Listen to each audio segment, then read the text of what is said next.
Hi, it's Chris. In this video, we're going to be talking about how to maintain your window air conditioner. So with any kind of cooling or heating device, air circulation is one of the most important things. So all window air conditioners have a filter, and usually they're mounted right into the front grille, either from the side or from the top. So I'm going to inspect the filter. I'm going to make sure there's no holes in it, and any amount of buildup that's on it, I'm going to make sure that gets cleaned off. If you have a clean filter and you clean it regularly, the efficiency of this machine is going to be just like the day you bought it. So now we've just talked about the airflow that's coming through the front of the machine, and that's your front filter.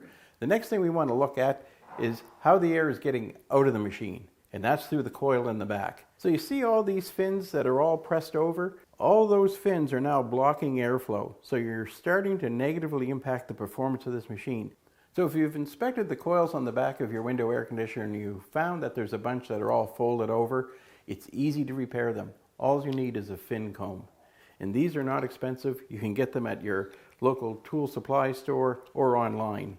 And you'll see there's a bunch of different versions that you can get, and they're basically designed for all the different size coils. Bigger machines will have bigger coils, larger fins, and probably more gaps. So you just find the one in the set that matches the comb to the size of your fins and just comb it out. You'll straighten those fins out and the air will be able to move through your machine and be far more efficient.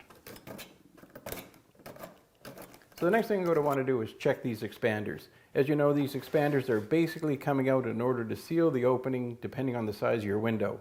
And if these are cracked or split, have openings in them, one, you're going to bring in more warm air from outside, making it harder for the machine to do its job, or you're going to wind up with insects and dirt and everything else being able to come into the home. So I'm just going to basically check those to make sure that none of them are cracked or split. Just takes a few seconds of your time. So after doing those checks, I'm going to want to basically look at taking this outer cowling off and cleaning these coils, the front one and the back one. Now this is something I'm probably only going to do once a year, but it's a good idea to do, especially if you're starting to notice that you're getting an odor from your air conditioner. It's because there's some debris in here that's settled and it's moist and damp and it's starting to cause odor and possibly even mold. So once a year, look at taking your machine out of service, removing this cover and cleaning it out either with compressed air or a water hose. So there you go. That's all the basic things you need to do to maintain your window air conditioner. It doesn't take that long, but that little bit of effort will continue to have this machine working well, efficiently, and lasting a long time.